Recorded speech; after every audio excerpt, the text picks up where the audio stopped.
আসসালামু আলাইকুম। শরীফ কিচেনে আপনাদের সবাইকে স্বাগতম জানাচ্ছি। সঙ্গে আছি আমি ফয়সাল শরীফ। আজকে আপনাদেরকে দেখাবো নেহারি রান্না। চলুন দেখে নেই আজকে নেহারি রান্নার উপাদান এবং প্রস্তুত প্রণালী। নেহারি রান্নার জন্য আমি গরুর পায়া নিয়ে নিয়েছি। এখন পায়াগুলোকে প্রেসার কুকারে দিয়ে দেব। আমি নেহারি রান্না করব প্রেসার কুকারে, তাই এখন পায়াগুলোকে প্রেসার কুকারে দিয়ে দিচ্ছি।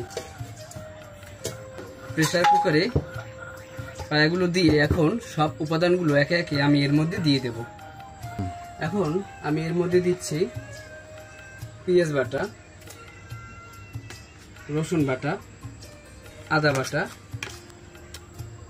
দিয়ে দিচ্ছি জিরা বাটা, দিয়ে দিচ্ছি ধনিয়ার গুঁড়া, দিয়ে দিচ্ছি মরিচ গুঁড়া,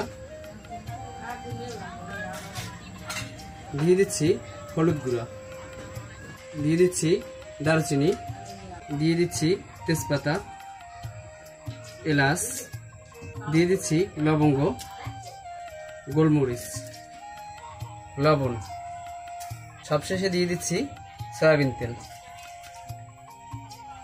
এখন আমি ভালো করে হাত দিয়ে মেখে দেব।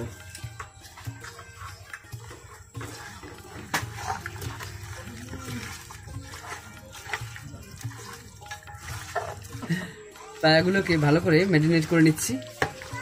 এমনভাবে মাখাতে হবে যেন মশলা সব জায়গায় ভালো মতো লাগে।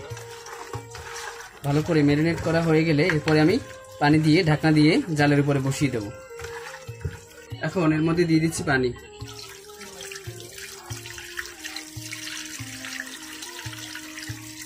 গরুর পায়া, ভুঁড়ি এই জাতীয় খাবারের ভিতরে মশলা দেওয়ার পরে যত বেশি জাল দেওয়া হয় তত বেশি খেতে মজা হয়। তো আমি সব মশলা দিয়ে দিয়েছি। এবারে পানি দিয়ে জালের উপরে বসিয়ে রাখবো। তো যত বেশি জাল দেব তত খেতে মজা হয়। মিনিমাম 4 থেকে 5 ঘন্টা জাল দিয়ে নেব। এবারে প্রেসার কুকারের মুখটাকে ভালো করে বন্ধ করে দিচ্ছি।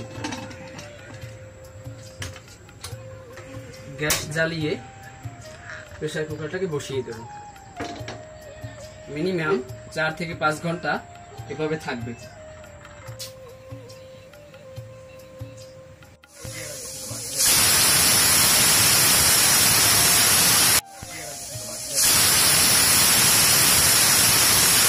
রান্না প্রায় শেষ। এখন আমি চুলা থেকে এটাকে নামিয়ে নেব। এখন আমি চুলা থেকে নামিয়ে নিচ্ছি। গ্যাসটাকে অফ করে দিচ্ছি।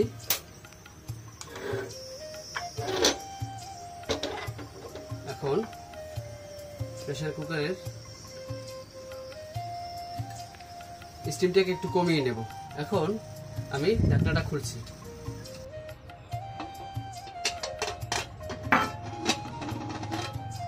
এখন আমি চুলা থেকে উঠিয়ে নিচ্ছি।